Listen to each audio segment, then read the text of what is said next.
from now, would you be willing to trade all the days from this day to that for one chance, just one chance, to come back here and tell our enemies that they may take our lives, but they'll never take our freedom?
To Anti-Tyranny News Radio here on UCY.tv. Thank you for joining me this evening.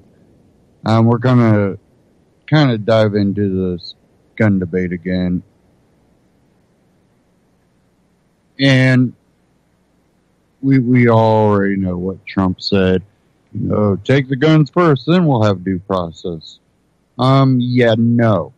That's not how it's supposed to go here.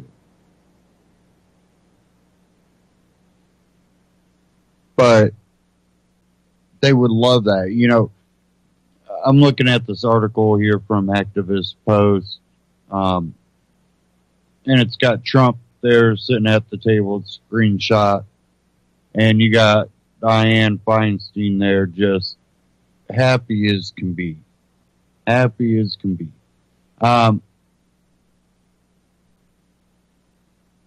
We know what she said, if she could get every, or was that Nancy?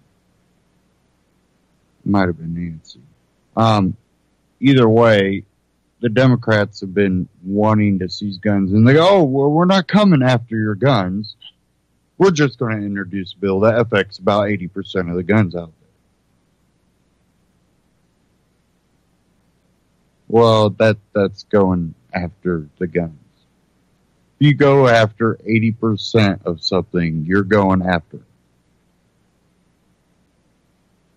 You go after 1% of it, you're going after 1% of it. You can't say that you're not going after it. And, you know, I was thinking too, you know, I'm really not surprised I hear a lot of teachers going, oh yeah, get rid of the guns, get rid of the guns. And I was like, it kind of reminds me how a school operates. A school operates kind of as an authoritarian style of governing. And because, well, they're children, and you're supposed to, the child should have some type of parent over them. And when the parent's not around, they you know, voluntarily transfer that power to the school, even though the school overreaches and reaches into things outside of the school environment. Well, it'll transfer into the school environment. Okay, we send them there for you to teach them and keep them safe. That's it. You can't control what happens outside of it, and plus that's the parent's responsibility. You're not supposed to indoctrinate them with ideologies. You're supposed to only teach them the facts. That's the problem. We've gone way beyond that.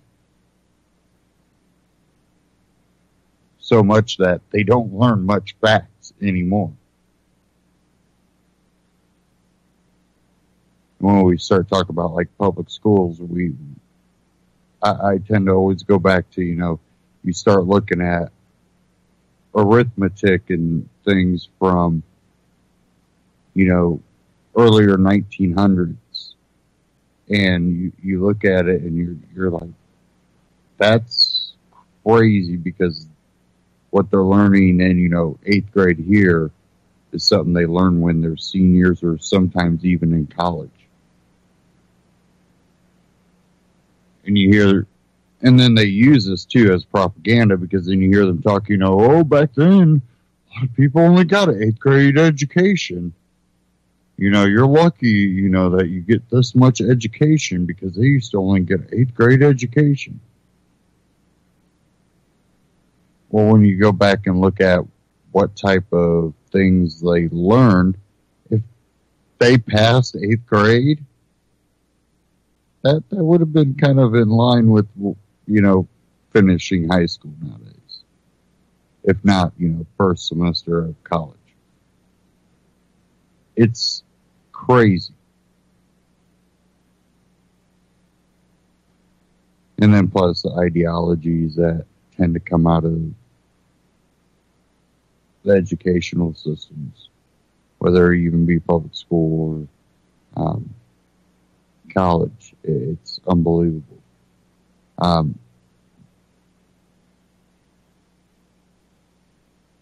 You can read this article here at activistpost.com. I'll read a little bit of it.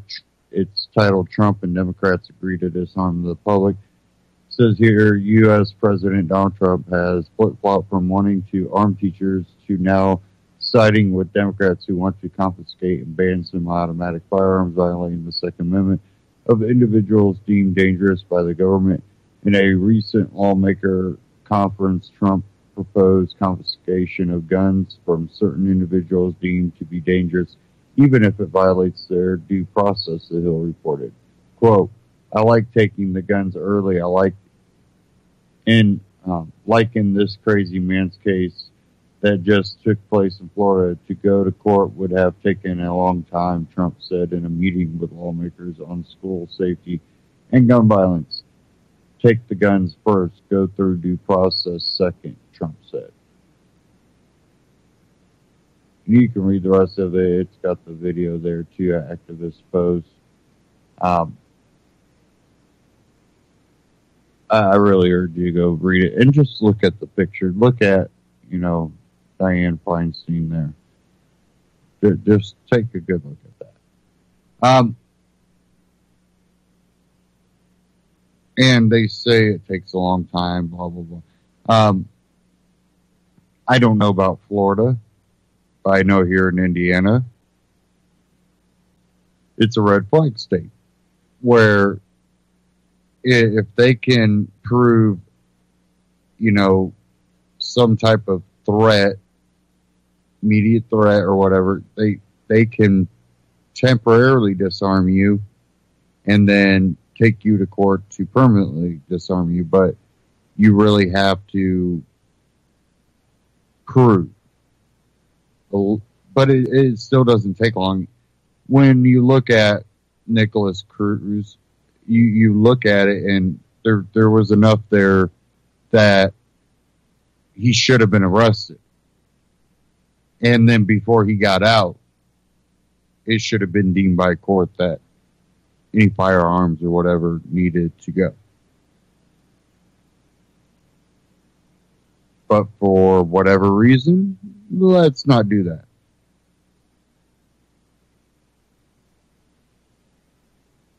The laws were there. He broke, other laws doing it. What have we learned? We need more laws. No, hold on. No. Laws don't stop it. People stop it. Individuals that are willing to intervene and stop violent acts. Prevent violent acts. And there were facts that could have stopped it. This isn't, taking someone's constitutional right. Let's take their guns first and deem them guilty after. No. Before he even had the guns, there should have been enough there to prevent him from buying those guns. You failed at every measure to prevent it. With the laws that are in place that could have prevented it. Don't tell me more laws are going to help.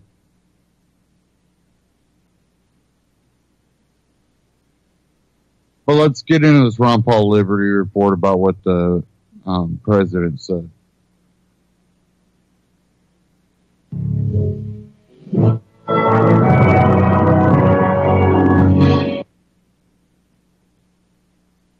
a position or might take the firearms first and then go to court, because that's another system. Because a lot of times by the time you go to court, it takes so long to go to court to get the due process procedures. I like taking the guns early, like in this crazy man's case that just took place in Florida. He had a lot of firearms. They saw everything. To go to court would have taken a long time. So you could do exactly what you're saying, but take the guns first, go through due process.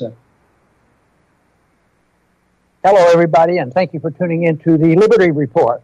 With me today is Daniel McAdams. Daniel, good to see you. Good to have you back, Dr. Paul. Oh, very good. It's good to be back and ready and raring to go. Wish we had some very good news for everybody, but we're going to be talking about a problem that came to our attention.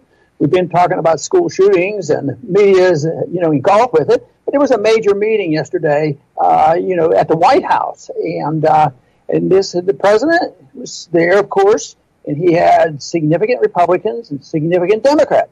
So it was bipartisan, so you can expect our problems to be solved, because as soon as they get together, they come together, and liberty is always promoted when it's bipartisan. Being facetious, obviously, because I think that is the detriment of the country, is too many things are bipartisan, and too often they agree to making things worse, whether it's spending, going to war, or printing more money. This bipartisanship is an endorsement of a bad philosophy, and I think that's what happened yesterday. But I think the shocker was the president came down on the side of more regulation. I believe he's contradicting what he alluded to in his campaign, and he was endorsed by the NRA, I believe, and all of a sudden he's taking on the NRA, conservatives, the Second Amendment, and it's pretty amazing. I cannot see how this is a strategically beneficial move for him. And I think he's wrong politically and constitutionally to say that this is a reason why we have to have more regulations, because sometimes there are bad things that happen. Matter of fact, bad things seem to happen frequently. But putting this in perspective, this isn't, and it's not like there's an epidemic that we went through, but there's an epidemic of the people who take advantage of this. Because when people die, it's very easy to become very emotional and not objective. And when it comes to guns in schools, I think what happens, it really brings out the authoritarian demagogues. Any chance they have to have an answer to a problem with more authoritarianism, more government, less liberty, I think this fits that category. And there sure were a lot of gasps when he was sitting there. Here's Feinstein on one side, Cornyn from Texas on the other. And he says, you got to get the guns first. Grab the guns first, then we'll worry about due process later. And Feinstein, of course, was giddy. She was giggling. She was thrilled. Cornyn had a pretty stone face, and he's not exactly the most conservative. And then you could say this was kind of a gaffe. He shot from the hip, his instincts, take the guns first, due process later. But even if it was a shot from the hip, even if it was him thinking outside, his mouth running before his brain was running, it does show something that I think you've said all along, which are his instincts. He has authoritarian instincts. Yeah, and Senator Ben Sasse brought that up. And to him, he confronted him. He didn't back down. And, of course, he has challenged the president before. But I think his short statement that he made is worth reading, because he was confronting the president right to his face. And this is what Senator Sasse said. He said, quote, strong leaders don't automatically agree with the last thing that was said to them. We have the Second Amendment and due process of law for a reason. We're not ditching any constitutional protection simply because the last person the president talked to today doesn't like them. Now, I think the president's been, people have accused him of that in the past, but this is pretty serious, and he really catches them here. But it's to me sad that it works that way. He doesn't come from a systematic, fundamental belief in anything. It's all over the place, and it can be both places too. Have it one day one way, one day the next day, and now here's another flip-flop on them. It's interesting to see what this does. He's already announced he wants to be president for another 7 years, so I can't imagine this won't start nibbling away at some of the people that really got excited about him with his populism. Yeah, you mentioned even early on the political downside of this. I can't imagine. You've got the left is seethes with hatred toward him, and unfortunately, in many cases, irrational hatred, because they don't even talk about his policies. They don't like his hair. They don't like the way he looks. They think that Russia is under his bed or something. They seethe with hatred. The so-called moderates hate him. A lot of the neocons hate him. The Bill Kristol types hate him.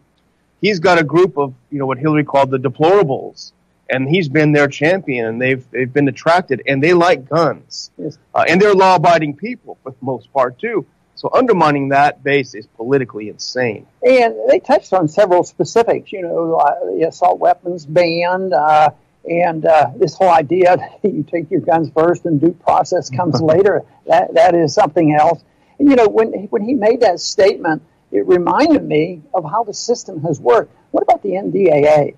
This authority that's been around, and Trump didn't invent it. Yeah. This was in the Bush era. The NDAA, you arrest people, and then Obama extended that. You can kill Americans, assassinate Americans, and deal with the due process later.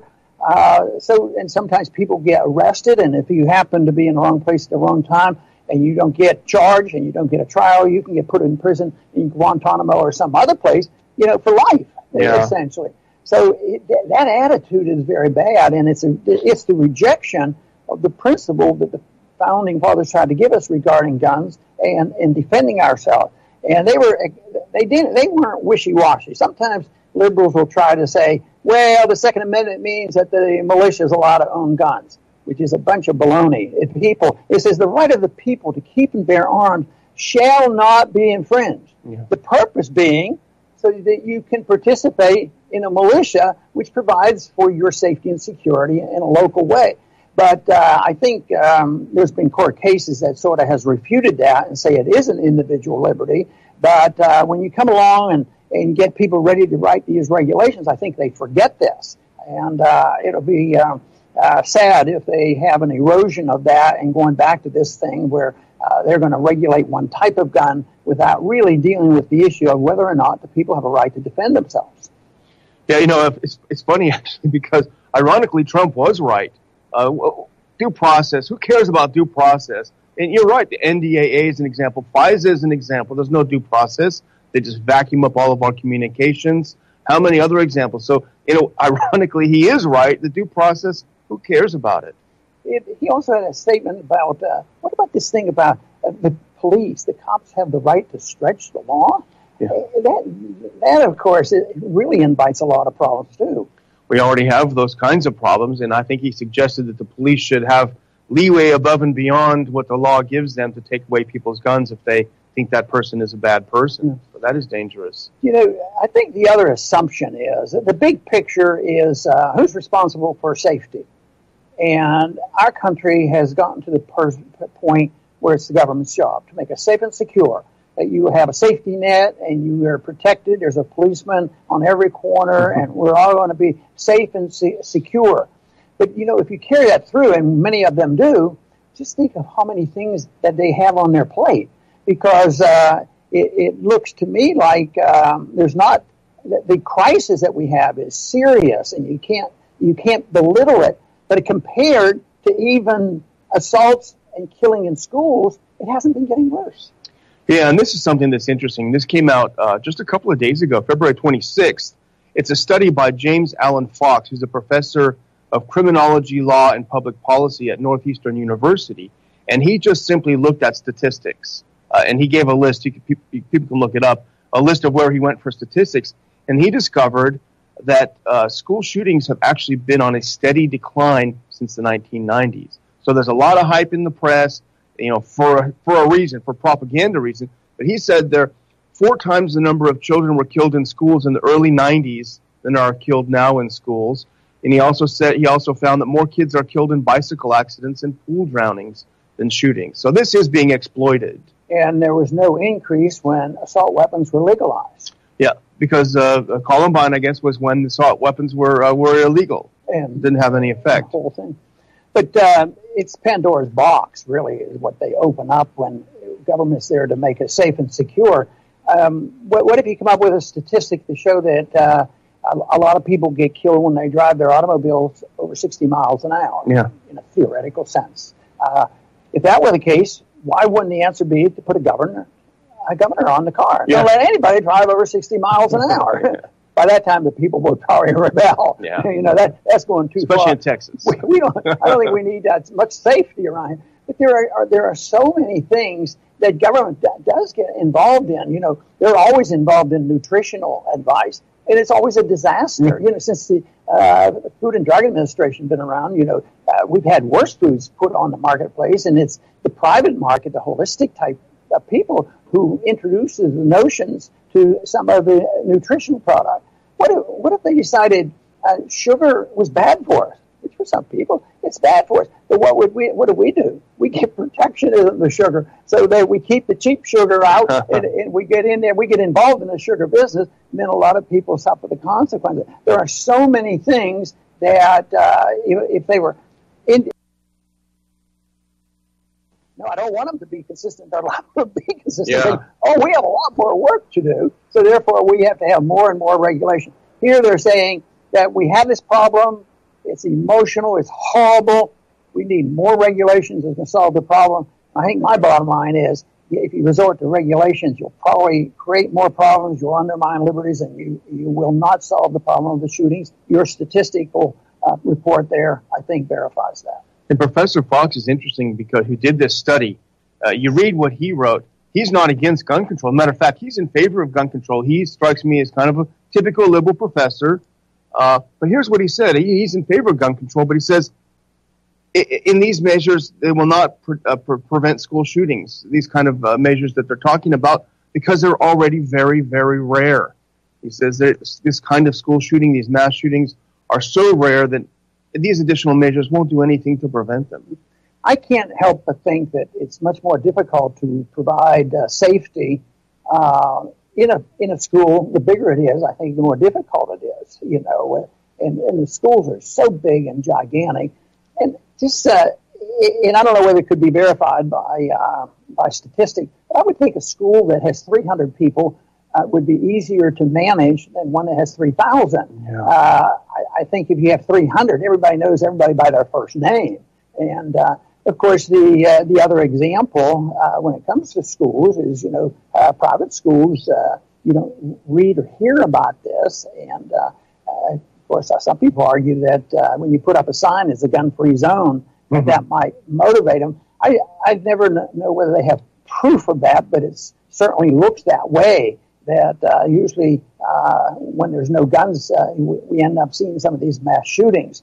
But I think it's tragic that this happens, because I happen to believe that some of the private industries and private schools and all, it's not like they don't care. They usually have some type of protection, that they can provide. So even I was just sort of pondering the thought, what if you did have a big school? And instead of depending on the sheriffs, you wonder, are they qualified and will they really, defend the kids and this sort of thing? What if there were private groups to go in there? They do it for industries, and they do a pretty good job. I would visualize if you had a private security force, and they were responsible for the security of these schools that they could hit, they would be rewarded. They're getting paid to do it, and maybe more people would want them, and they would have a strong motivation. But I don't think we're on the move. It's likely to happen. But I think it's worth thinking about it because private industry a lot of times can do a better job than the bureaucrats, and certainly the bureaucrat who wants more laws. I just don't think that's the answer, especially when it so explicitly violates one of the most straightforward amendments we have to the Constitution. They just want to throw this out. But this is real challenging because a few years ago I was under the impression that the Democrats don't even talk about guns anymore because they always lose the fight, and then all of a sudden it's up front. And it's a big issue again. But what did we see in the papers after this happened? When the dust settled for about one day, then they had a gun show or a gun store, and more people there than ever. Oh, yeah. And yet, what were you hearing on TV? 78% of the American people want more controls and get rid of the guns and more registration, which was more of that propaganda, by the far left. And it had nothing to do with really caring. And my other argument that we've made before, if they really care about the children, they would think about how many children die at the hands of our foreign policy, whether it's the drones and the bombs we drop on them or the sanctions that we put on them. I mean, that is what they would have to care about if they really care about children who suffer the consequence. And those who start suffering the consequence of guns and bullets and bombs, government. Yeah. So, and if you compare that to a decreasing amount of school violence here locally, then the real problem is so often government guns when you look at it as a worldwide event. And, the other proposal now is to prohibit those between 18 and 21 years of age from purchasing what they call assault rifles, just high capacity rifles. But here again, Professor Fox says, in the past 35 years, there have been only 5 cases where someone between the age of 18 and 21 used an assault rifle in a mass shooting. So very, very rare. 35 years, only 5 cases. Our old coworker, Penny Langford, posted something on Facebook today, and she pointed out, if you do this, you're going to prevent every young gal on a college campus who may want to have a handgun to protect herself from having a gun. And how vulnerable if someone who's trained, someone who can protect themselves, that seems a very, very unfair thing to do. They talk about the equalizer for women. A little pistol in their purse certainly makes them an equalizer to some thugs on the street. Yeah. So I want to thank everybody for tuning in today to the Liberty Report. I imagine this issue will be around for a while. I think it has to be dissected out in a practical manner, whether the stories and the statistics you hear are correct, and also to look at it in a practical way of do more regulations really help, and also in the area of rights. Who has a right to own a gun and protect themselves, and does it help to undermine that right? Obviously not. I think the founders were right. The right to own and use a weapon, that right should not be infringed. And I believe the country would be better off, and the founders certainly believed that that would be the case, and that's why they gave us the Second Amendment. I want to thank everybody for tuning in today to the Liberty Report. Please come back soon.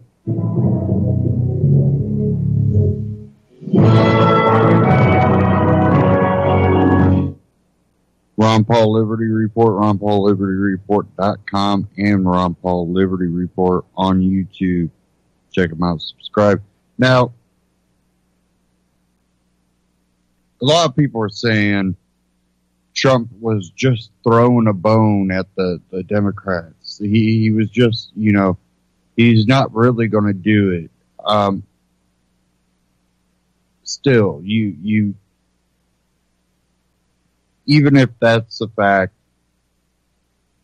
by saying that, you alienate a whole bunch of your supporters.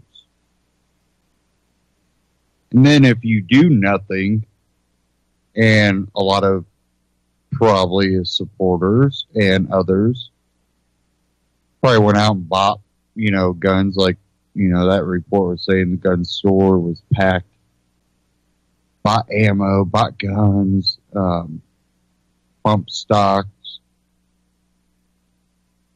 I'm sure those are sold out. Then, you have these stores making these decisions. I'm not going to sell to, anyone under 21 now.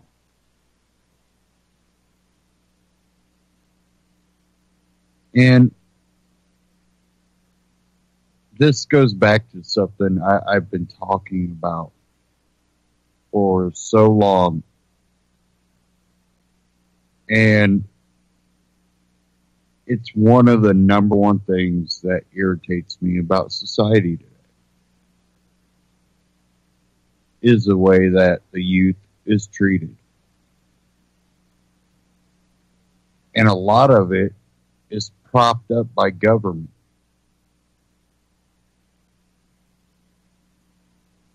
They put laws to protect children in place, but those laws also prevent younger, matured individuals to be able to work. There are loopholes for certain things where children can do things, but in today's society, the best thing is them just being smart enough to create something and their parents, get behind them. Because, even when I was young, I wanted to work before I could. There were actually 2 places that hired, I think it was 14 at the time.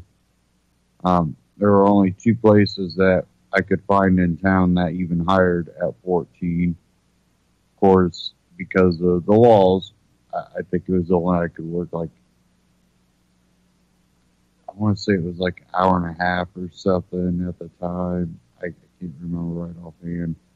But that's why, no one wanted to hire anybody at that age, because you need someone to come in for an hour.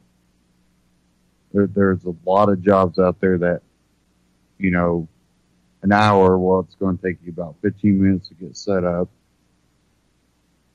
And it's probably going to take you another 15 minutes, so we'll get a half hour's worth of work out of it, basically, of actual production. It's not usually worth it. But there were a couple places, but of course they hire one person at each place. Couldn't get in. You treat some of these young people like children. And, I know people that really coddle their kids. And then I know I even have a family member that really educates, and they even go to public school. But the parent has invested so much time in education at home that they are extremely smart, but also see the views of the, other side. They tend to be more conservative because of their own views, because they were taught this way at home. They were taught to be open-minded and see the other side too. So they naturally just kind of look at what they believe they see that works. And at a young age, they're really, really educated, mature. And I look at history, and we have 25-year-olds, 27-year-olds, 28-year-olds that aren't as mature or well educated as people in their late teens, early 20s. in the past. It just,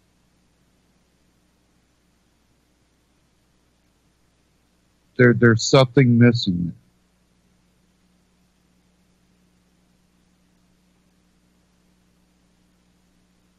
there. And what we do and what government does, basically, is they constantly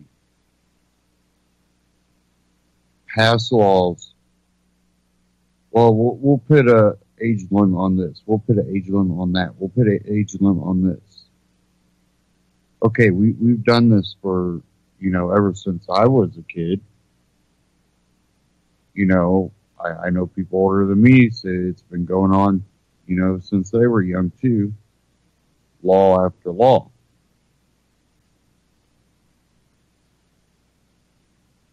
Has the maturity level gone up or has it gone down? Has the intellectual, young person, has that gone up? What I see is a lot of emotional and theoretical beliefs, but no factual, we can't look at facts. If you bring up the facts, that counteracts, but, that's all fake. We see it from both sides. You have the, alt-right versus the alt-left. And it's gotten to a point where a lot of rational thinking is out the window. I see people going, I'm going to keep supporting Trump. Oh, he's just playing the Democrats. I don't know if he is, but I'm not going to support what he said just because, he might be, just playing the Democrat. No. You call him out when he's wrong. And, Ron Paul talked about, the Second Amendment. Yeah, it's one of the most upfront amendments. There's no but or unless about the Second Amendment. It says the right of the people to bear arms shall not be infringed. It's pretty point blank period.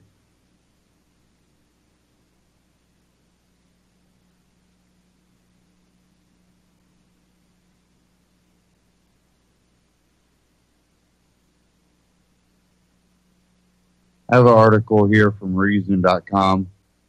Are we experiencing peak gun rights? A look into a more restrictionist future for the Second Amendment. We may have reached peak gun rights. History could well record that in the modern era, the Second Amendment received its most generous reading in 2010 when the U.S. Supreme Court decided its last major case and that gun rights have been declining ever since. This prospect is as worrisome for anyone who takes an expansive view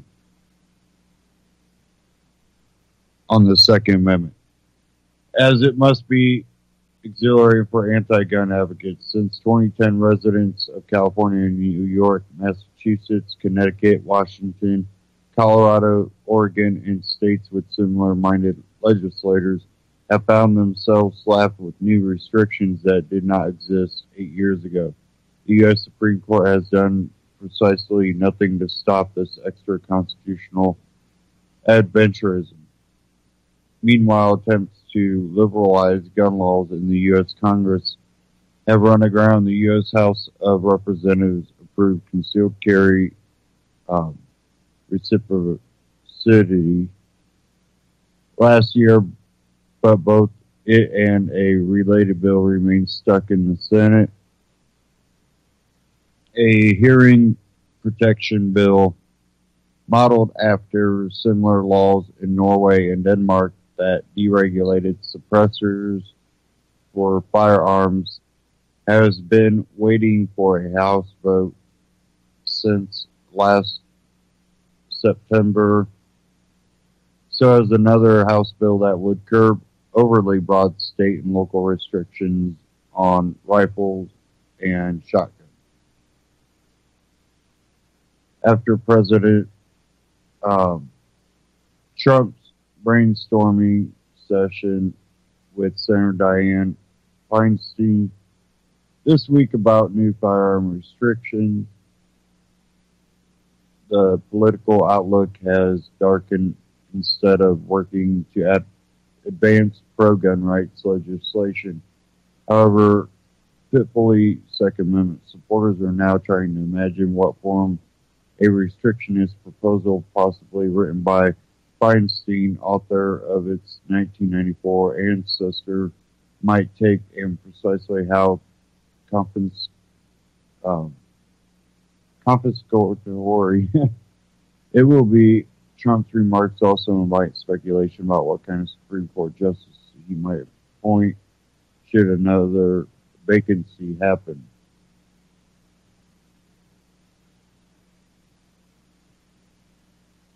Trump seemed to backpedal on Twitter yesterday morning and later announced that he had a great meeting with the NRA that evening. Perhaps he was reminded that if gun owners choose to sit out the 2020 election, this particular chief executive would not expect a second term. But without clear direction from the White House and without a president willing to devote the energy required to advance good legislation, the Second Amendment's legal protections are likely to continue to shrink.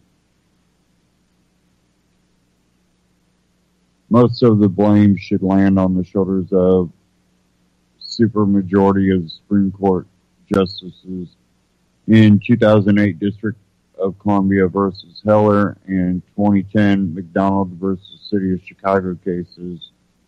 The court declared the Second Amendment to be a fundamental constitutional right that states and municipalities must respect.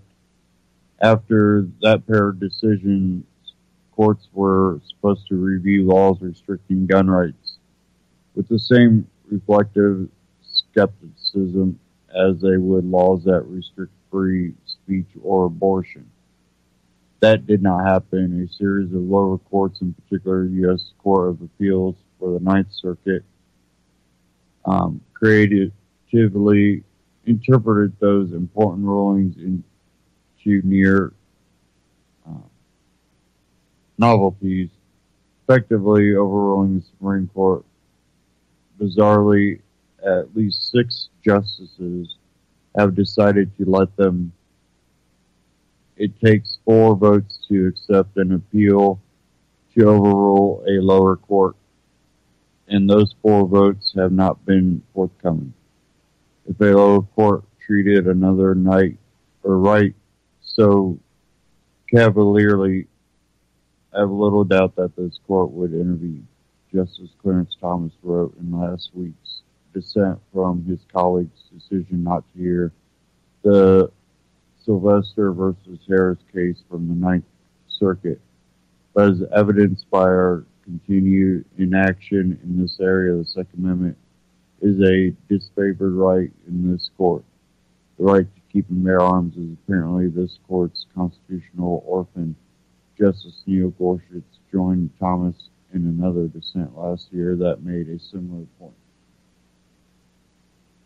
You can read the rest of that at reason.com. So,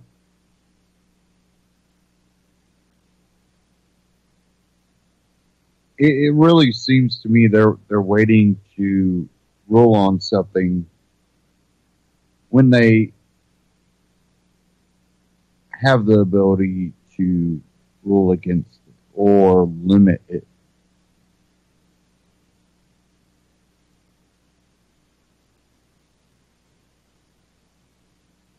Because based on previous rulings, they should be able to take up these cases and be like, okay, we've already ruled on this. We're going to stick with our ruling. You can't do that.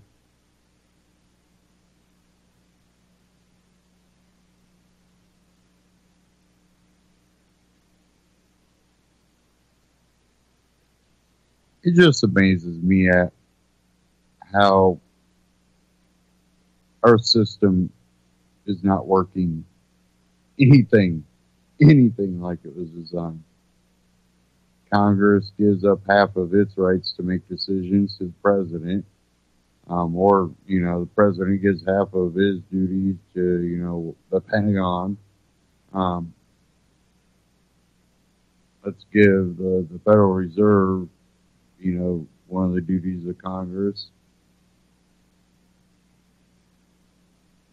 Courts are actually making laws.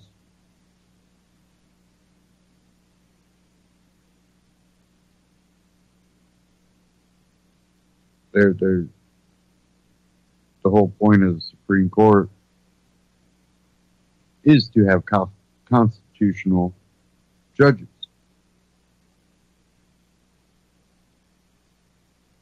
That is their number one job. Is it constitutional or not?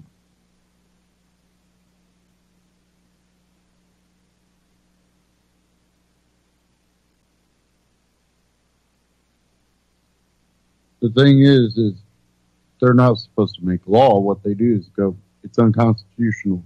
You have to throw out that law now. Other states have to look at laws if they have them that is like that and throw those out. Doesn't mean they can't write a new law and hope that new law is constitutional. But what do? They keep enforcing, not reviewing.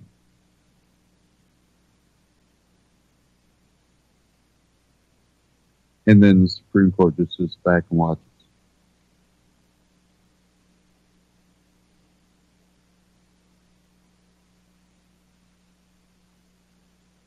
I think there's lower judges that couldn't the higher courts hold in some type of contempt when they continue to enforce laws that have been ruled unconstitutional. You can't enforce that law no longer. Can't do it. And if you write a different law, if it's anything, you just call it something else, but it's the same thing, we're going to take up that case again. Or any new law that violates the Constitution. But they really just ignore them.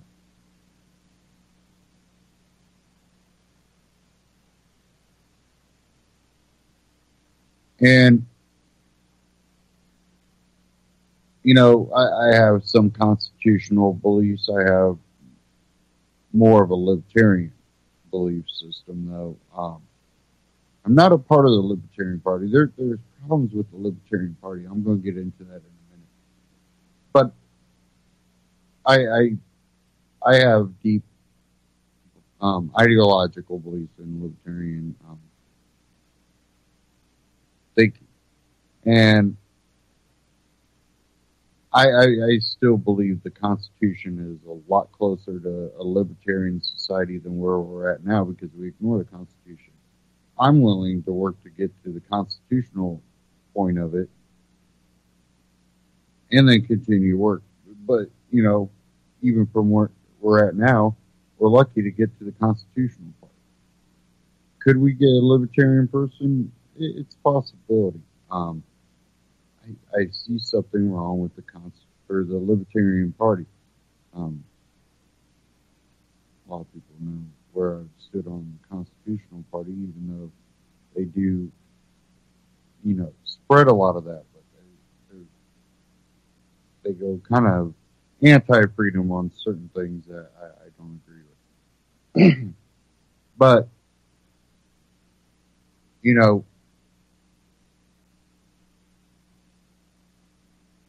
I've been criticized for going, we could, go more constitutional. I say, well, we can have a radical change. But my question is, how does society react to a radical change?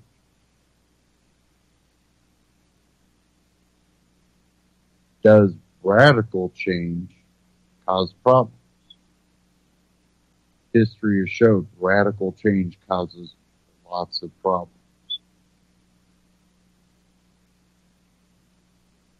That's why they don't ever want to take away guns. They want to restrict. Because if you do it all at once, guess what? Rebellion. Well, if we can restrict, we might have something there.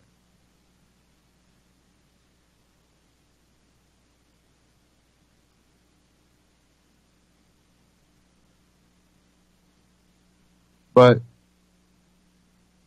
even when you look at the Constitution, a lot of what's in the Bill of Rights, it's libertarian philosophy, and not all of it. There's problems with it. But it's definitely a path towards libertarianism from where we stand now. It's only one of many, but it's more. So I'm willing to work with that. But I think we have a problem with the Libertarian Party that is preventing deep ideologically believing libertarians from getting anywhere. The head of the Libertarian Party apparently is running as on some type of non-party affiliation in Arizona, but we'll kind of get into that. But I do want to get into one. It's kind of long, and I'm not going to probably play the whole thing, but it's really important. And this is Tom Woods and Stefan Molyneux, and it's about libertarians gone wrong. And Gary Johnson, he brought a lot of people to the party. But if anybody watched the last one, he wasn't libertarian. He hasn't been. Neither was his running mate. And sacrificing what libertarian means to win. Is that a good strategy? I'm going to get into this. Libertarians Gone Wrong, Tom Wood and Stefan Molyneux. It's just something we need to talk about. Doing well here with Dr. Tom Woods. He's a senior fellow at the Mises Institute and the host of the Tom Woods Show. We'll put links to all that below. He is a New York Times best-selling author and has published 12 books because, 11 would be totally lazy, including the most recently, Real Dissent, a Libertarian Sets Fire to the Index Card of Allowable Opinion and Rollback, Repealing Big Government Before the Coming Fiscal Collapse, as well as Nullification, How to Resist Federal Tyranny in the 21st Century. The website, of course, is tomwoods.com, and Thomas E. Woods, Thomas, Thomas E. Woods is the Twitter account. Tom, thanks so much for taking the time today. My pleasure. So let's chat libertarianism. See, it used to be libertarianism and the Libertarian Party, but I think we might have to replace the and with a little bit of BS dot, libertarianism versus the Libertarian Party. And the nomination of Gary Johnson was an interesting choice. But when I hear that the Libertarian Party has kind of disinvited, then reinvited Ron Paul, of all people, without whom there would be very little knowledge of the Libertarian Party, that they don't invite Ron Paul to speak, that they've had their goes at you, and I think at me. It seems like things have changed. It was the first political conference I went to as a teenager, was a Libertarian conference, and I really liked libertarianism, and the Libertarian Party has done great work in outreach. But it seems like there's just been a bit of a leftward drift over the last 2 years or so. What are your thoughts on this? Well, as with anything, very often the people at the top are the problem, and the regular people who are doing all the grunt work and thankless work at the bottom are just, they're the good people. And so I don't want to say it's all hopeless and everybody's bad. A lot of these people are struggling the best they can in the face of difficulties from the top. Now, let me say from the beginning that it was not my idea to start talking about the people running the Libertarian Party. I don't want people to think that I'm still in pain from their attacks on me and I'm losing sleep over this. I am not losing any sleep over it whatsoever. It's too bad that it happened, but, I'm 100% in the right, and they attacked me in an unprovoked way. I put that behind me. That happens all the time. When you're unfashionable, that just goes with the territory. It's fine. It seems to me that what's happened is it's not just a drift leftward, but it's also an extremely unhealthy desire to be accepted in the mainstream. Mm. And they think that the path to that is to purge unfashionable people. And even I'm an unfashionable person. And I've got, as clean an academic track record as you could have. I mean, PhD from Columbia, high honors from Harvard, academic periodicals published me, very prominently. I've had books published, by major publishers, Columbia University Press, Random House, Basic Books. I mean, so if I'm some extremist, then I must be the most successful extremist in the history of the world. So something doesn't quite add up here.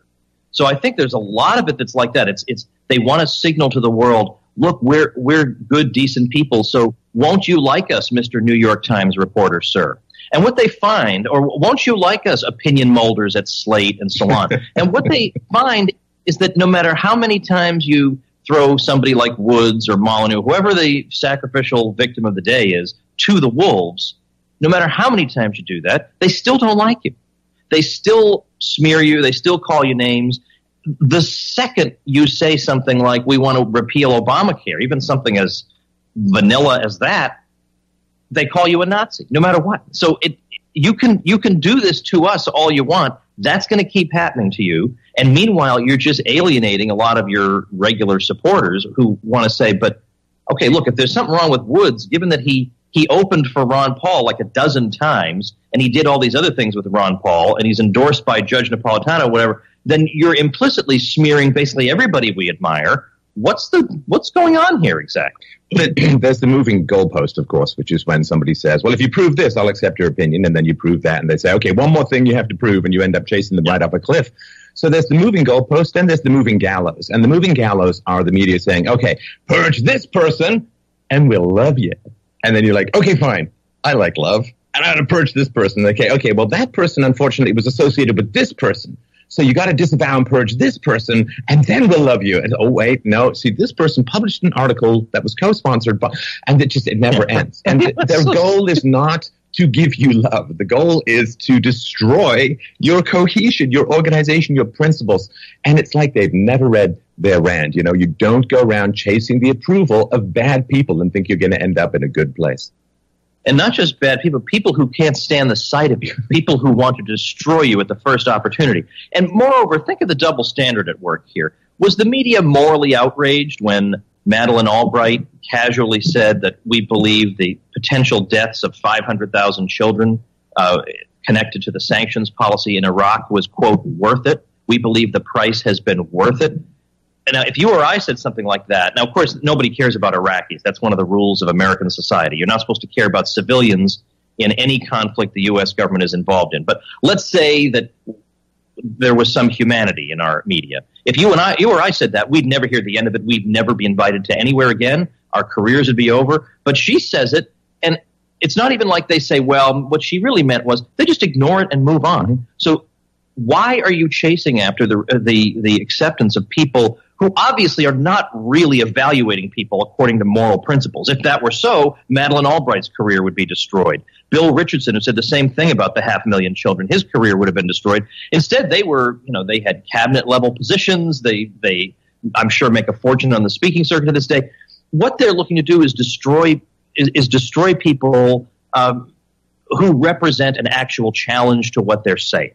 That is what it fundamentally comes down to. But that's not to say there aren't a few creeps. You got to say, look, you're completely at odds with what we stand for. We're going to show you the door. But any criterion like that also includes Ron Paul is a little bit out to lunch. And then, by the way, they try to defend themselves. Well, you don't understand the way the speaking invitation process works. Well, whether I do or I don't, the point is their own people started bad-mouthing Ron Paul. Well, he doesn't really get what the Libertarian Party is about.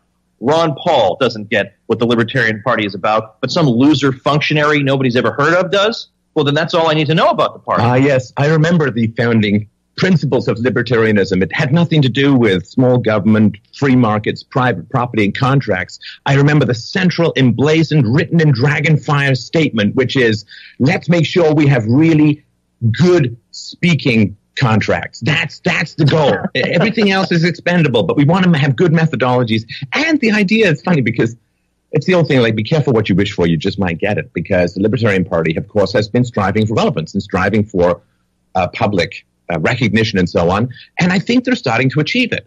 And that's why they're now scared of the media. They weren't scared of the media when the media had nothing to say about them. But now that with the Trump thing, with this growing interest in pushing back against PC correctness, with all of the trolls / gods of chaos on the internet looking to disrupt the existing system, there's a lot of interest in libertarianism, which means that the cold, fiery Sauron eye of the media is now casting its way to the libertarians. And it's like they're like, appease. And it's like, no, that's not how you're going to win.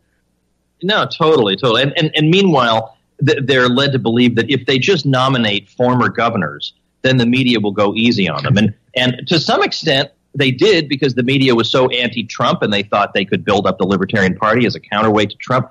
But for heaven's sake, I mean, again, the double standard with supporting somebody like Bill Weld is ridiculous. We could go through all the problems with Bill Weld, but to me, it's, Murray Rothbard used to say everybody is entitled to one deviation. But my view is that deviation probably shouldn't be support for probably the stupidest war in American history. I mean, is there anybody with an IQ above 90 who's still defending the war in Iraq, which had no good consequences, was based on nothing, involved a huge expenditure of resources, and Weld is trying to walk that back a little bit, but not. I didn't see him really going out of his way to beat his breast in public. So his deviation, they'll try to dig up an article I wrote 30 years ago or something about nothing, when I was in my old paleo phase, and they'll say, aha, this is who Woods is in 2018. Well, here's who Bill Weld was 5 minutes ago. And they say, well, nobody's perfect. Sure, he's chiming in with the entire media, because the media was for that war. Make no mistake. He's with the whole media and political establishment in supporting something that led to who knows how many deaths, anywhere from 50,000 to 1 million, and anywhere from 2 to 4 million displaced people. But hey, nobody's perfect. The double standard is unbelievable. Well, there's this odd thing that's going on at the moment as well, which is when I show sympathy for the victims of totalitarianism, as I did for the people struggling against the theocracy in Iran, and when I point out that there are godforsaken concentration camps in North Korea, and it's one of the worst countries in the world, suddenly I'm pro-war. And that, to me, is there's not even a close logic. Like, sympathy for victims does not mean, oh, yes, let's nuke their oppressors. It's just like, this is horrible stuff. We do need to recognize how many freedoms and opportunities we have relative to the rest of the world. And I'll be damned, Tom, I will be damned if anybody steps between me and my sympathy for the victims of totalitarianism by calling me a warmonger. That is a heinous, heinous deed. And what on earth are we sniping in this area of the universe for? I do feel that we have some slightly bigger enemies out there that we should kind of unite to oppose. Well, if I happen to know that my neighbor is, let's say, not the best mom in the world, and I say, oh, geez, that's too bad for her daughter that, her mom is just, not connecting with her or something. Does that mean that I'm saying, therefore, the UN ought to come in and be the mom for this child and take this child out of the home? Just because I express sympathy for somebody who's in a pretty bad situation doesn't mean I want war, I want the U.S. government involved. And secondly, the point that I've tried to make is that Murray Rothbard was very much opposed to U.S. Military intervention during the Cold War, for strictly ideological reasons, but also strategic ones. I mean, you could say that given that the Vietnam War ended with Vietnam going communist way, it did not lead to the end of the world. Vietnam is not of strategic importance to the U.S. by any stretch of the imagination. It It tore American society to the point where we've never recovered from that. It was a huge expenditure of resources. It screwed up the economy, something fierce. Maybe it would have been better just not to do it. And even if Vietnam had gone communist, it went communist anyway. We could have saved the money. So he was against. But all that time, he was still very anti-communist. He would come right out and talk about, the crimes of communism, how they come directly from the initial ideas of communism. They're not an aberration. He had no problem being both anti-communist and anti-militarist at the same time. So I don't see why I can't occupy that position today, or you for that matter. Well, I mean, the idea that you can fight communism by taking over more and more of the economy with the military-industrial complex, it's like, I mean, that's insane. You cannot fight communism through a massive amount of military expenditures. The warfare-welfare state that really grew up in the 60s and the 70s, you can't fight communism by expanding your own state control over the economy. I mean, that is ridiculous. The whole point of communism is you have a huge state control over the economy, and that's what happened in the 60s and 70s while we were supposedly fighting communism. Communism seemed to leap over the border and embed itself in academia and the media and Hollywood and everywhere, and it's like, how is this fight worthwhile? We supposedly smashed up all these communists, but then you turn around, it's like, well, that's a communist in America now, and the government is twice the size. Well, if you can recall Milton Friedman's dictum that there's nothing so permanent as a temporary government program, we were told that the enlargement of the military was just temporary. Conservatives in the Cold War, like Bill Buckley, said this is just a temporary thing, and then we'll go back to being a normal country. No such thing. You get that kind of an entrenched interest group that exists for the sake of perpetuating its existence. They will find rationales for existing forever. And as I get older, I'm increasingly convinced that a lot of what we see in terms of foreign policy is a matter of interest groups within the military vying for power and influence. And it has nothing to do with, you actually think they're trying to keep you safe by intervening in Ukraine? I mean, you think that has anything to do with you and nothing to do with lining people's pockets? Come on. Well, I would also say that one of the PR problems that libertarians have, because there's a lot of principle, a lot of abstraction, a lot of intellectualizing, which is fine. It's very, very important to have clear and consistent goals and ideals. But there is kind of a lack of heart problem that is perceived in libertarianism. And, this, well, you don't like the welfare state because you want poor people to starve, you cold, callous, Scrooge, miserly duck person. And so for me, when I genuinely feel sympathy for the victims of totalitarianism and hate what's happening to them, it's not like a huge-hearted thing, because to me that's like just empathy 101. But when I'm attacked by libertarians for showing empathy, I don't think they're helping the empathy image problem that libertarians have. Yeah, yeah, I hadn't thought of that. Right. It's not to say that I do believe that our primary concern, because we have some control over it and because we're subject to it and because we're paying taxes to it, is the regime that rules over us. I mean, yours is Canada, mine's the U.S. I do get that. But at the same time, if by accident of birth I happen to be born in North Korea, the North Korean regime would be my primary concern. So if we do have some general concern for the run of mankind, it seems like we ought to be able to bleed over from one regime into the other in terms of how we're expressing our sympathy for people. So I agree with you on this. And I understand why our friend Michael Malice would write a book about North Korea, because this is not just another two-bit dictator. I mean, we are observing in the age of the internet, we're observing this astonishing throwback that is doing horrible things to a great many people. There should be a lot of attention paid to that. I mean, the state apparatus is, the state apparatus of North Korea is not friendly with the state apparatus of the U.S., but it's still a state apparatus, and that is what we exist to oppose.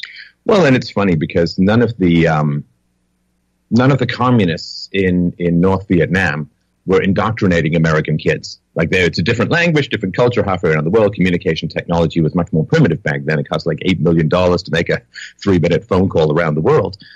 So what's interesting to me is that we're so dedicated to fighting communism. I was reading the stat the other day, Tom, that 40% of anthropologist professors are outright Marxists. So to me, it's like, okay, well, the North Vietnamese were not indoctrinating our kids. So if you're going to, can we just invade the anthropology department and liberate? I'm kidding. Well, and you know what? But that's where the virus is being replicated domestically. And it is socialist programs of, funding student debt loans or underwriting student debt loans, very socialist redistribution of wealth. There's a huge amount of propaganda about going to college. So we're delivering our children by the truckload into this indoctrination factories, and yet somehow you fight communism by fighting in Vietnam. I mean, come on. I mean, and I was being facetious, of course, about invading, although, no, I was being facetious about invading. But it's like that's where the real battle lies at the moment. And it just seems that we're turning on each other like a snarling pack of underfed dogs. Yeah, we got to not be turning on each other. And there are few enough of us as it is. Although it's an interesting analogy, by the way, with the universities and foreign policy. My first principle is, first of all, don't subsidize evil. So if somehow the U.S. government is sending aid to some ragtag army that we think might be the good guys, but they turn out to be the terrorists, just first move is stop doing that.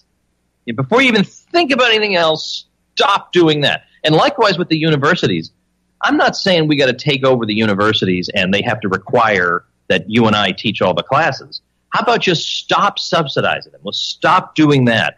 And of course, people they can't even conceive of this because they think people won't have skills if they don't go into universities, or they don't have skills because they're going to universities. That's why they don't have skills. They're not being taught skills in universities in the case of 80% of majors. But anyway, that's all. We'll have to have that. I would actually argue that their skills they're removed.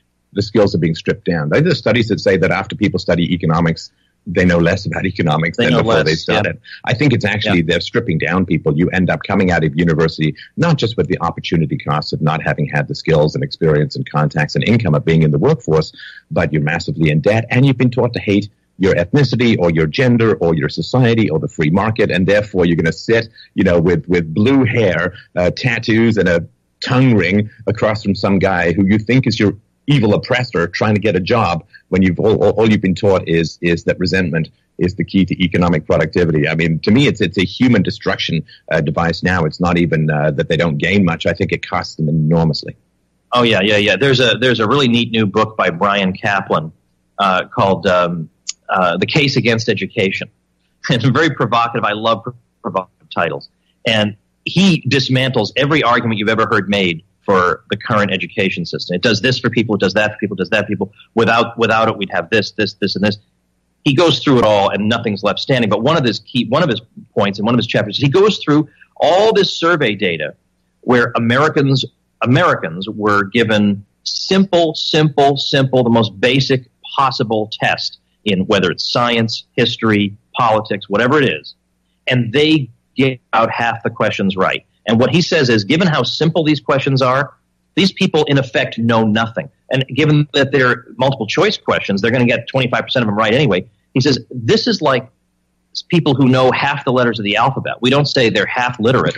They're not literate. They're illiterate. Right. And so imagine, I always try to point out the double standard that exists in the way people think about the private versus the public sector. If the private sector had generated a result as embarrassing as this, where the products of their system are this ignorant, this completely incapable of functioning in the current economy. People are sitting around saying, it's a tough economy out there. It is a tough economy out there because everybody's being trained as if it's 1957. Yeah, it is going to be tough. If you get a piece of paper where you studied sociology and you're sitting at home waiting for the phone to ring, then it's a tough economy. But in the age of the internet, where all you need is a camera and a YouTube channel and you can reach the whole world, that's a tough economy. It's only tough because no one's teaching them anything. So if the private sector had done that, we would never hear the end of it. All they care about is the rich. They don't care about helping the poor.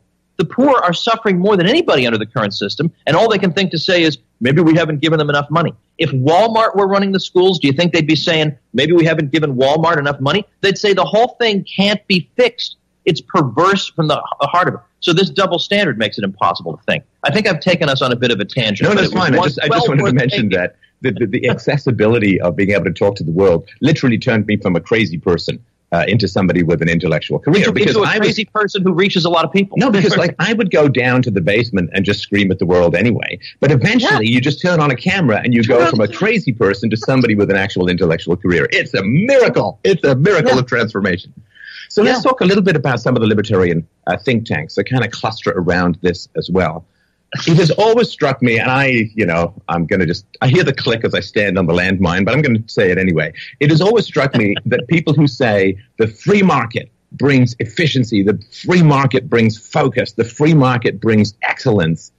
So I'm going to go get all my funding from some big giant guy who's probably a capitalist, who's getting some benefits from some government monopoly. And I'm not going to face the market. I'm going to face my donor who is benefiting from mass immigration and the low wages it provokes. And I'm going to, talk about open borders as if it's just, obviously it's 2 and 2 make 4. How is it possible to hold this double think that you need the free market to be efficient, you need to satisfy your customers, and then not face your customers, or rather face one customer, which is a corporate crony capitalist for the most part? Well, I will say this. I mean, I'm not a fan of the think tank model for reasons I'll say in a minute, but the voluntary sector is still under the general umbrella of the free market because it does involve voluntary transactions. Just like there are some people I think who think Christmas is socialist because you give things to people, but you're giving of your own private property. It's true, yeah. It's not a coercive relationship, so, yeah. Right. But I get what you're saying, that the fundamentals of it mean that, like, for example, it's possible for academia also to be entirely free market. But the way it actually works out, it's a lot of people who are not ever really subject to a market test, especially once they get tenure. Just like at a think tank, you got the big donor. You can just do what you want. You don't have to worry about justifying yourself. Well, here's what we did over the past year. Here's our report showing all the effectiveness we had. Yeah, I think that is an issue because, first of all, I think just on their own terms, I don't think these think tanks have a lot to show for themselves. In what way have they pushed back and repealed things that should have been repealed or stopped things from being passed that were being passed? The Heritage Foundation would be an example of a conservative one, where my friend Michael Bolden over at the 10th Amendment Center came up with this brilliant idea. He says, we got all these, well, this is my paraphrasing of him, but we get all these think tanks who write policy reports all day that wind up in the garbage can. I mean, there's no congressman who reads a policy report and says, Eureka, I had no idea. I'm actually hurting people. I intend to help. Yeah, like that ever happens. How about we try something that's hands-on and practical? So Michael said, we have this gigantic NSA, National Security Agency facility in Utah. And it turns out that just to cool its computers, it requires, I believe the figure is, it sounds hard to believe, but 1.7 million gallons of water a day. Mm-hmm. And Michael said, what if we just cut off the water? What if Utah just said, we're not going to supply you with the water? That would make it impossible to run that facility. And there's nothing in the Constitution, even if you care about the Constitution, there's nothing in there that requires Utah to provide water to the NSA. And so he came up with this campaign called Off Now. He got interviewed on CBS News. He was in all the major newspapers all over the world for this one thing. And who couldn't have been more against it? This whole approach of the states saying, maybe we can try and stop this behemoth. I mean, my view is the states are terrible too, so they might as well at least do something good, stop the federal government. And the think tanks this is more than any think tank has ever done. This one idea cooked up by one guy in his living room, and yet if you talk about the states pushing back, they think, isn't that like slavery? I mean, you get this third grade response. I heard the states are kind of like slavery. You can't even have a conversation with these people. Yeah, let me get back to my policy report about nothing. Well, but to be effective is to be attacked. And I think that, to push a bunch of paper around and to preen about your moral purity in the mirror while collecting a fat paycheck for often delivering freedoms to capitalists, as I mentioned in my perspective. But if you are actually effective, like, can you imagine if somebody actually did that? And wow, 1.7 million gallons a day? Yeah, it's crazy. I mean, I've heard of freedoms being extinguished in a whole number of ways. I've never actually heard them being drowned. But I think I have now. But I mean, if you were to do something like that, everybody knows that if you're effective about something, you're going to get the blowback. And that, I think, is what they most want to avoid. And to me, it's like you can't be in the war if you never want to go near a bullet. I mean, you can, but you're just not really in the war. And the reality is that if you do stuff that becomes effective, if you actually change people's lives for the better, if you help to change something in the world for the better, then all the people who benefited from it being worse are going to have you in their targets. And it seems to me that they want to just throw stuff randomly and hide in a ditch. And that is not the kind of moral courage that we need to save the world. Well, in my case, again, I want just for my own listeners to know I've already talked to you guys about this, so don't think I'm obsessing about it, but just for the sake of completeness, I should say that one of the things that I was taken to task for was a few libertarians nobody's ever heard of came up with a petition asserting that libertarianism is opposed to fascism. Okay, well, to me that's pretty obvious, because if you know what fascism is, and I know. Let's have a petition that links the word libertarian with fascism, because that's exactly how people think. Oh, well, they must be completely different. Well, yeah, exactly. Why would you want to oppose it unless it was imminent or somehow close to your organization? Anyway, never mind. Yeah. I mean, I think there are people who have ideas that these guys don't believe it, that don't agree with, but they're not fascism. Whatever you want to call them, they're not fascism. Because fascism is actually a very specific set of ideas. And I've talked about it on my show and explained. And, I had Lou Rockwell on, and we talked about what's wrong with fascism and why it goes without saying that we're against fascism. But when we started to see people on our Facebook feeds whom we had known from the Ron Paul movement who came out and said, Bernie has some pretty good ideas. I didn't see anybody urging me to sign a petition against socialism or communism. I didn't see that, and nor would I want to, because I think this is just drama queen BS that satisfies people who are of no significance, whom no one's ever heard of. It satisfies them, but again, does it satisfy the media? The media can say, oh, well, okay, that goes to show the libertarians are okay people. It makes it worse, because you're associating fascism, and this the whole thing is stupid. And sorry to interrupt, but there's a really frustrating thing, too, which is if I say, I'm against rape in Maine, then there is this kind of implicit thing. It's like, wait. Does Maine have a particular problem with it? Well, no, or also like, well, if you're not in Maine, go to town, right? And so this thing is like, if leftists were taking over the Libertarian Party, that's exactly what you would expect. Because leftists, of course, the communists are anti-fascist in the same way that one crime gang is against another crime gang. They'll both unite against the police, of course, just as people unite against true freedom thinkers. But being against fascism means a little bit like, well, relative to communism, we're against fascism. Communism is pretty much okay. How about just we're against the initiation of the use of force, we're against violations of persons and property, and that encompasses the whole thing. But I do not like this. Well, that specific thing is my enemy because it gives an implicit approval to other things. Yeah, I agree completely. So I just refused to sign. I thought it was stupid. I thought it was a dumb word is pro-fascist because you refused. Yeah, I know exactly. I thought it was a dumb attempt at publicity, or really what it was an attempt to smear certain libertarians implicitly by saying that you're going to be suspect unless you sign this petition. So if you say that to me, there's no way I'm signing. I am not even going to consider. That is not happening. And so there was, first of all, the sense of humor that people who impose petitions like this on the public, they're not known for their sense of humor. Let's put it that way. So when I just said, look, that's just not happening. Over on, can you believe this, on Twitter, the head of the Libertarian Party was saying things like, well, I guess that speaks for itself.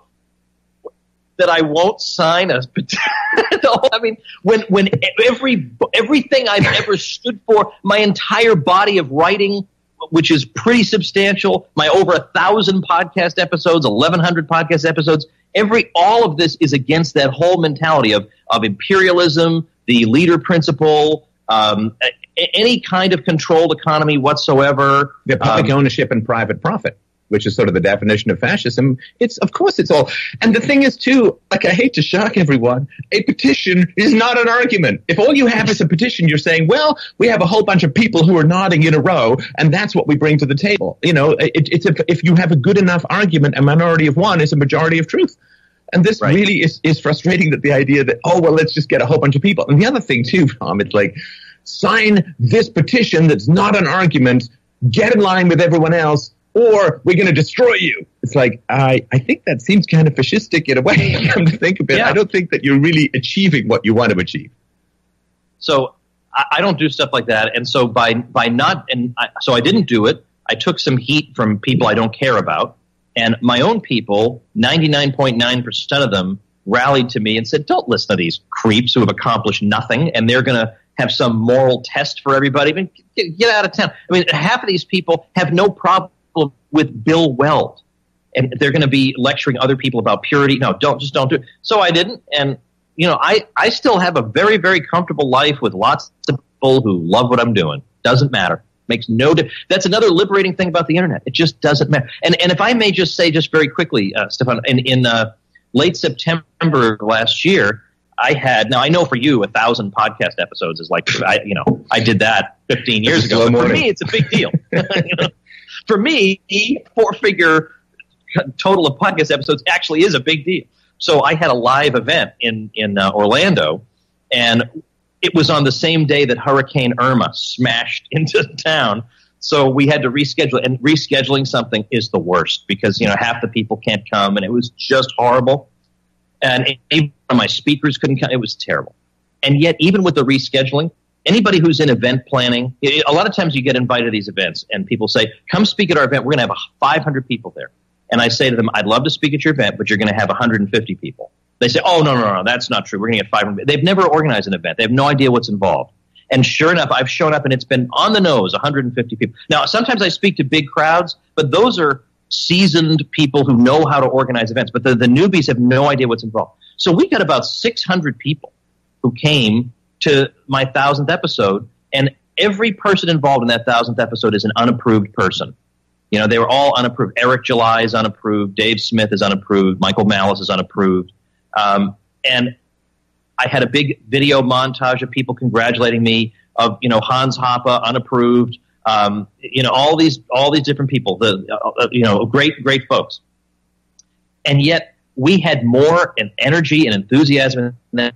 Whereas I don't think 10 people would cross the street to listen to one of these think tank people talk. And when they do speak at a conference, half the time it's because their think tank subsidized their appearance to make it look like they have a big crowd coming to see them. Nobody comes to see these think tank presidents. That doesn't happen. So, it sounds like bragging because I guess it is. But when you keep getting smashed by moral pygmies all the time, when you didn't start anything and all the things you're doing are pro-libertarian, once in a while you want to say, hey, look, people, I did this with no institutional backing at all. I did this. There's no way. You people would probably slit the throats of your own grandmothers to get half of that. Get off my back.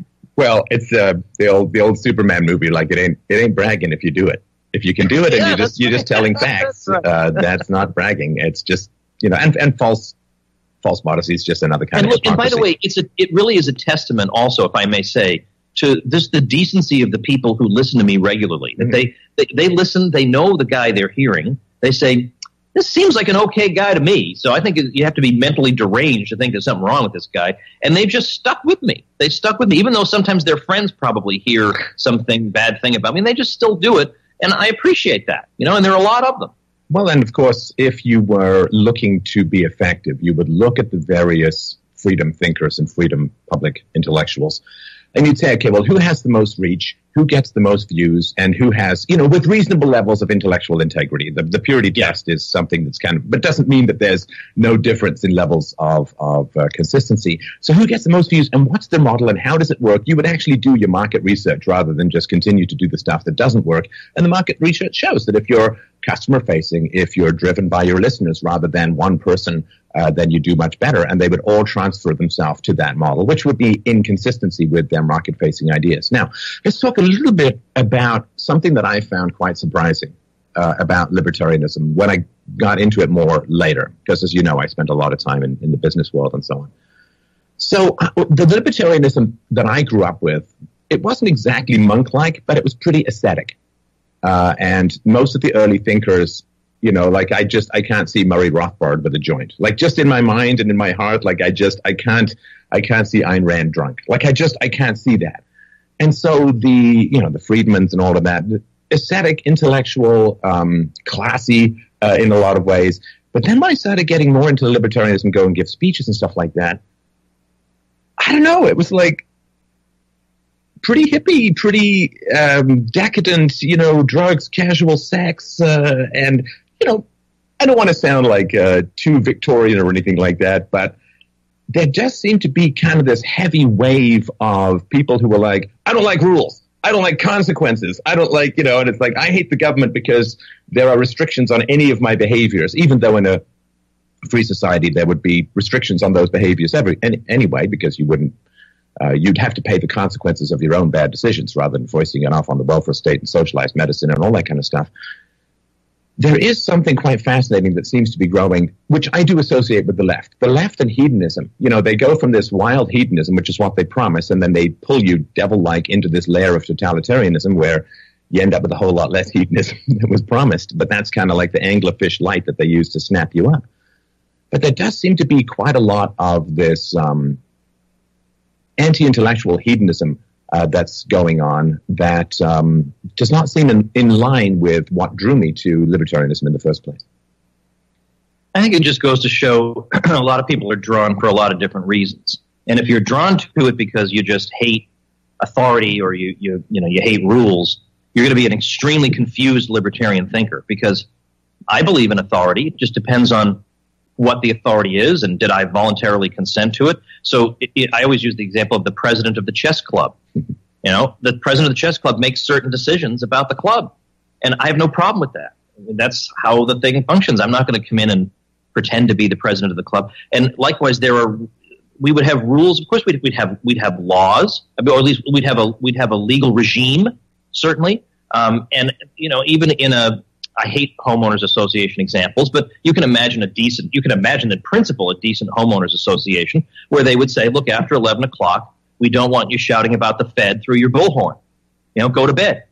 There's nothing wrong with that. Everybody voluntarily consented to that. So that's why I don't want to mention her name, because I think she maybe had second thoughts, but there was a woman who ran for the LP nomination for president who got upset at me because I made a video saying something like, look, anarchists should blah, blah, blah, blah. And she said, talking down to me like I'm an idiot, I don't understand how you can put the word anarchists and should in the same sentence. And I thought, I don't understand how you don't get that. Well, this is I can't even say we should do something. Well, anarchism, there's one R that they throw in there, right? So anarchism means without rulers. There's no centralized coercive authority. And one of the reasons why anarchism is so appealing is not only is it intellectually consistent, but also when you have a centralized pyramid of power in society, you have no rules. They change all the time. Just look at what happened with spying on the Trump administration and the lying about it and these allegations. The FBI is changing records and can't find. There's no rules. Look at the Clintons. So when you get this, you don't get rules. You just get chaos and bribery and panic and manipulation and lies. And so that's no rules. So anarchism simply says without rulers, no rulers. But everyone takes that last R out and says, that means no rules. And it's like, no, we want rules. Right now we have no rules. In a free society, the rules are negotiated, they're consistent, they're the minimum necessary, they're constantly being whittled away as new technology arises and so on. And so this idea that anarchism means without rules, anarchism is the only way we ever get consistent, objective, and rational rules in society. You're never going to get it through the state. It's too subject to the power principle. And the funny thing is that, of course, really the idea that we believe in no rules is basically a left-wing caricature of what we believe. They say, you guys don't even think there should be, rules of the road or something. Well, it just depends on who the road owner is, but of course we want rules of the road. I mean, I would say, as you're driving down, you shouldn't be, you shouldn't be slashing people's tires when they're at the side of the road. Stuff like that. We agree on that. But when libertarians live down to the caricatures of them that other people come up with, that's what gets frustrating. When people say, well, all you libertarians are about is pot, I say, oh, come on, that's not true. And then I actually meet people like this. I say, oh, come on. Now you're making my job 1,000,000 times harder. And I mean, it's not my thing. I'm not going to do it and, whatever. But there are, for example, you mentioned Gary Johnson, and maybe we should, circle back to the Libertarian Party in this respect. I get that if you were to say to the general public, we have to get rid of the whole drug war, that means all drugs, that a lot of people, fewer than before, but still a lot of people would find that horrifying and shocking. I get that. But we exist to horrify and shock, because that's the only way you get people to change their minds. I mean, they're not going to listen to us to change their views that the capital gains tax should be 3% lower. They're already falling asleep. They're not even. But the way you get to people is by shaking them into thinking completely different.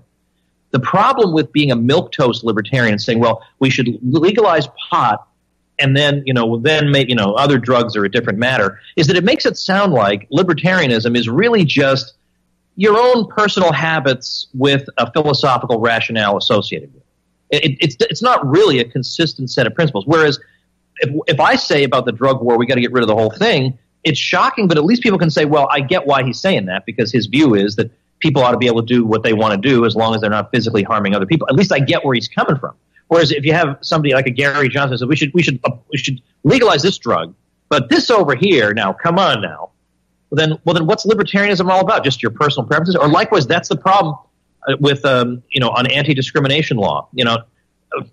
I always point this out. Ann Coulter said that libertarians were a word I don't want to say, but it starts with a P, and it's not pansies, but it's a word like that. She said because they want to talk about how much they're in favor of pot, because they know they're not going to get in trouble. New York Times is not going to come after them for that.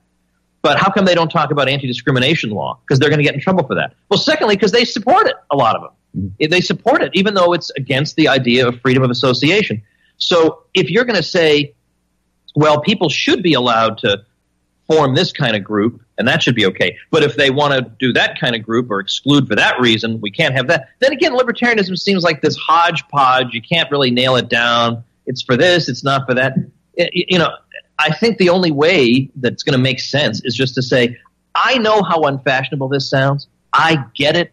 I know the abuse I'm going to get for it. I know I'm not going to be Mr. Popularity. But having said that to you, now that I have the integrity to speak to you that way, I basically favor voluntary interactions for all people. And that means for scummy people too.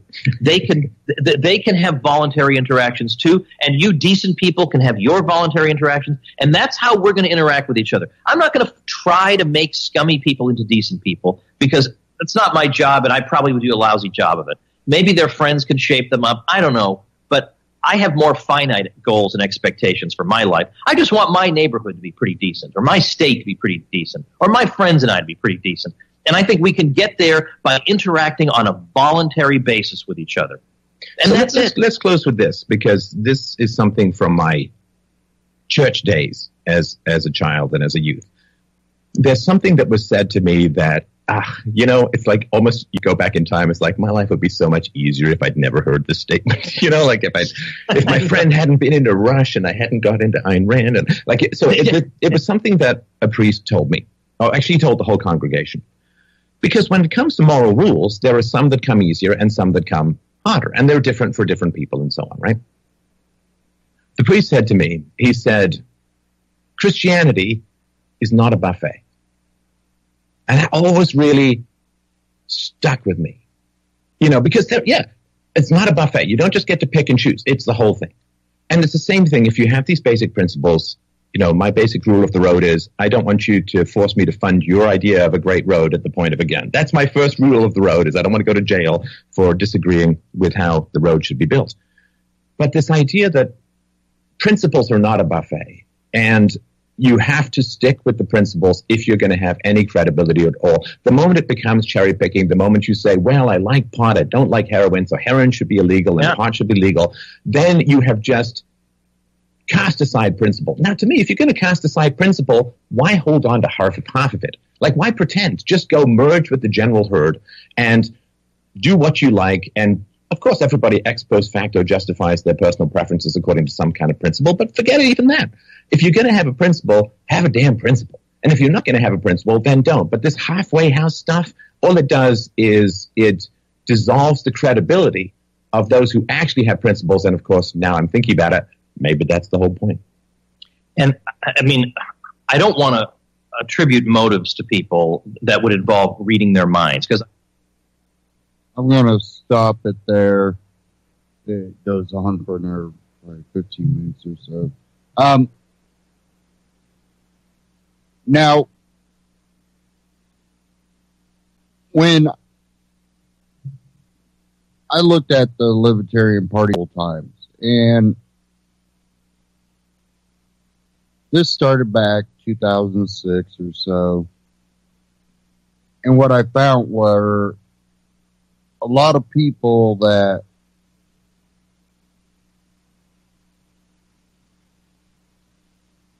were more interested pushing to grow the party rather than really the beliefs of libertarianism. And then I also, some of them, oh, you like Ron Paul. Oh, he's a Republican. Hold on, he's also a lifetime member of the Libertarian Party. There was a reason, and he stated multiple times why he ran as a Republican, to get that platform that the Libertarian Party can't grab. And if they're grabbing it by changing their belief system, then they need to change their name because their name won't match their ideology. If you're going to, even Ron Paul, when he ran as a Republican back in 2007 for the 2008 presidential election, even he claimed, you end the war on drugs, legalize all drugs. And, he got the feedback for that. He said, if we legalized heroin tomorrow, just because it's legal, are you going to run out and go get you some heroin? No. People that, want to experiment or to, get addicted to it, they're already doing it. And then come to find out, we have a heroin problem now that's related to the opioid problem, which was a legal drug.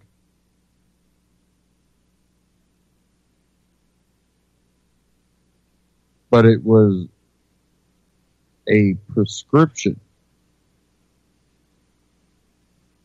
And, well, when you go to the doctor, it's not like you're going down to, now states legalize marijuana. So you go down to the dispensary and get you some marijuana. And people are, doing it because they choose to do it. And you have this where you're going to a doctor and they're like, take this, take this. A lot of people trust in a doctor in a way that they don't tend to question as much. He's going to make me healthy again. Well, they just prescribe all these drugs that a lot of times in the beginning, they just go by what a journal says. Well, I don't know if they know, but those journals are usually funded by the pharmaceutical companies. So the articles in them tend to be very leaning, which they found that a lot of them tended to point to the random occurrence in a study rather than, the normal occurrence. Oh, we looked and we got it to do this. We got it to do it twice in 100 samples. That might not be the best result to go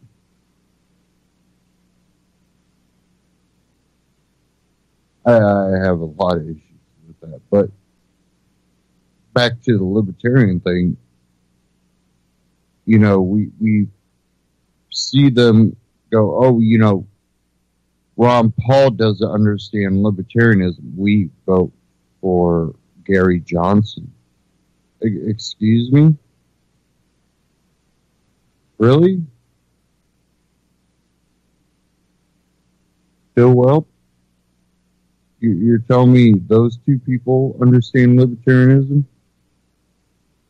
You don't like Tom Woods, but you like Gary Johnson. Are we talking about the Libertarian Party here? Am I missing something? I don't know, but I kind of got interested. So let me bring it back up here.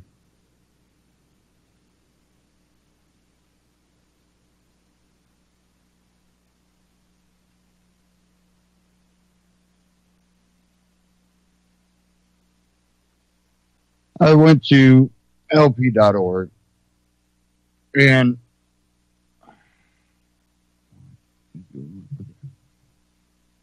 I figured I'm going to go to the search bar up here and I'm going to type in Ron Paul. What happens when you go to the search engine and type in Ron Paul on the Libertarian website? And another thing is you can find them if you look for under their membership of lifetime members. But I looked and the last post was February 6, 2016, 2 years ago. Ron Paul, no one for libertarians to vote for in Republican or Democratic primaries. Ron Paul advised voters not to get behind any of the remaining candidates in either Democratic or Republican primaries on two Fox Business Network shows this week. Kennedy and Varney and Company host Stuart Varney asked Ron Paul now that his son Rand has suspended his bid for the presidency, who is the remaining. It goes on, but that was 2 years ago. Before that,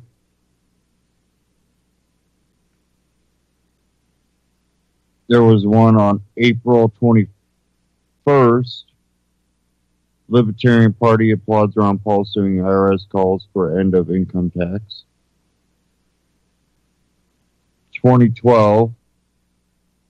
Why no true libertarian, no true Ron Paul supporter, no true Tea Partier will even consider voting for big government Mitt Romney.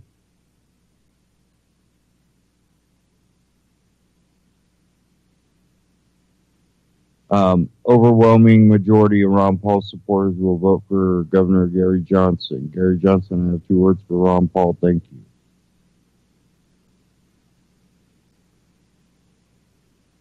And one about help Libertarian Party reach out to 13,000 Ron Paul for president activists in Tampa, Florida.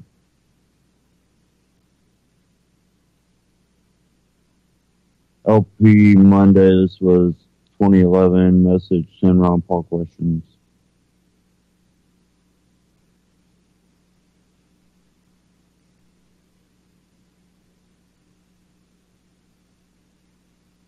And this one, 2011, about the 10 Ron Paul questions.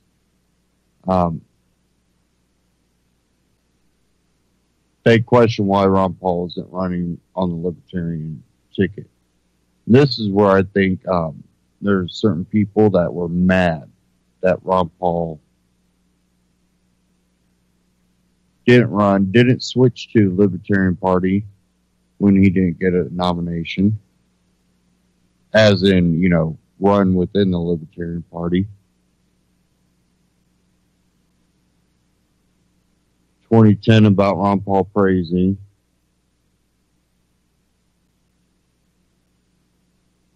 And you just look back in how they have their articles and the dates on them. And I want to say they've added some articles here that weren't here before. They might have hid some and brought them back. I don't know, but there seem to be new ones. But the dates, it's pretty weird what I've been seeing. But a lot of people have a problem with the leadership of the Libertarian Party. And it's pretty evident that they're not really looking at any type of libertarian type philosophy. They're looking to win. And what I'm looking at is what Gary Johnson and the leadership has talked about. And you don't catch it right away if you're just listening to them talk about their success. You think, oh yeah, they're getting bigger. Oh well, yeah, but they're getting bigger under a philosophy that's not libertarian. And listen what their goal tends to be, which I've actually talked about it, and at the time I didn't realize it, because it would be nice for them to be able to compete in the same arena with the Democrats and Republicans. It's not just getting into a debate that they talk about when it comes to winning. There was something else, and it was getting a certain percentage so they can get federal funding.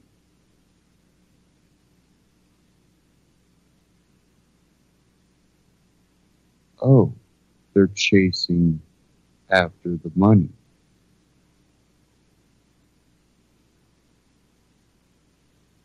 Now, when you're trying to push a libertarian philosophy into a political system that tends to be fighting against libertarian philosophy,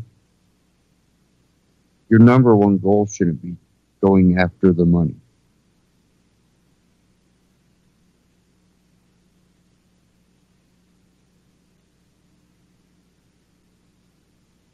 Number one goal is stopping government from overreaching and taking our rights,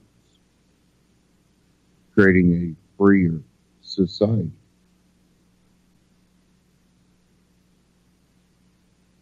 But their goal seems to be the money, to get subsidized.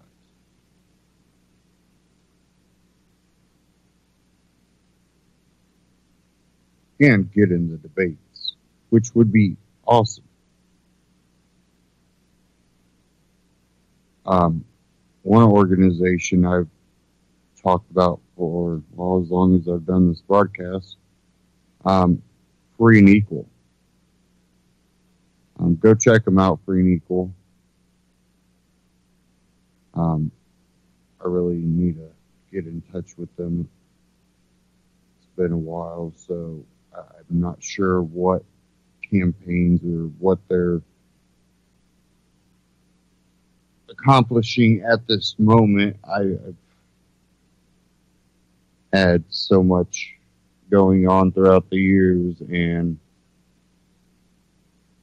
you know how that goes.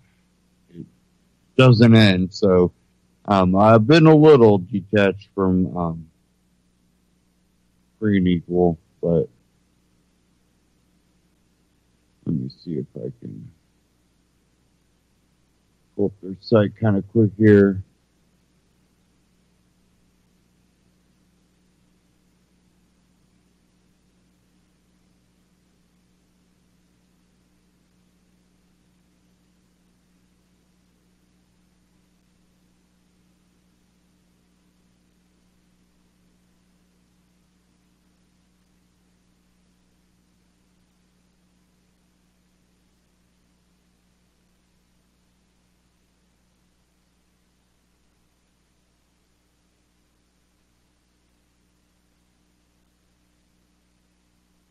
Okay, sorry about that.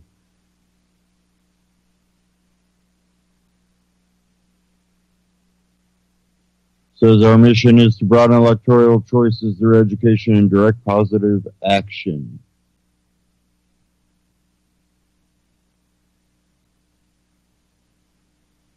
And I'm waiting for their campaigns page to pop up.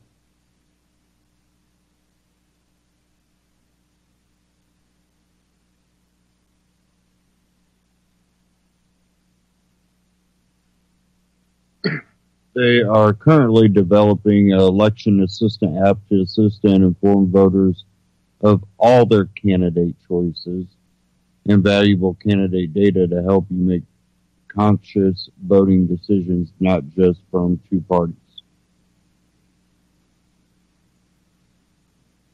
They want to build an independent candidate movement raise political consciousness through education, promote cultural change through arts and music, get money out of politics, repeal Citizens United, encourage open debates, register to vote, encourage voting day as holidays, support campaign finance reform, support alternative voting methods, discuss new blockchain encrypted online voting solutions, reform the electoral college voting system, eliminate superdelegate voting system, support shorter presidential election cycle, eliminate restricted ballot access barriers, support open primaries, eliminate gerrymandering, encourage open elections through proportional representation, support independent media, get involved, and support local elections. So hopefully they're able to get this app going, and they've always got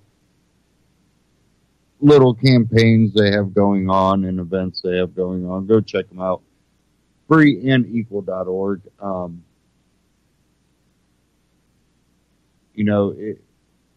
I watched them pop up and grow, and it's been a hard campaign. They've had a lot of things they had to really overcome, problems with setting up the events at the beginning, and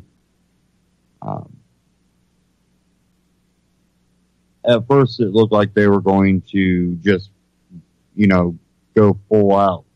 But it seemed like there were maybe some powers to be that didn't want to see that happen and kind of put little roadblocks here and there.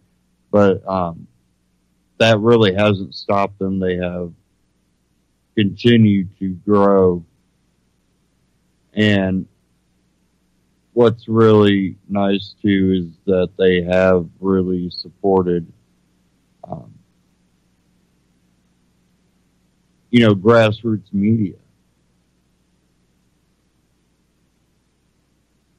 Okay, it doesn't look like I'll have time. I had a little minute clip I wanted to play, but it's okay. We will get to that right next week. When we look at the 2020 elections, and if you look at any type of chance that Donald Trump might get reelected, it won't come if he passes restrictive gun, control measures. So I don't.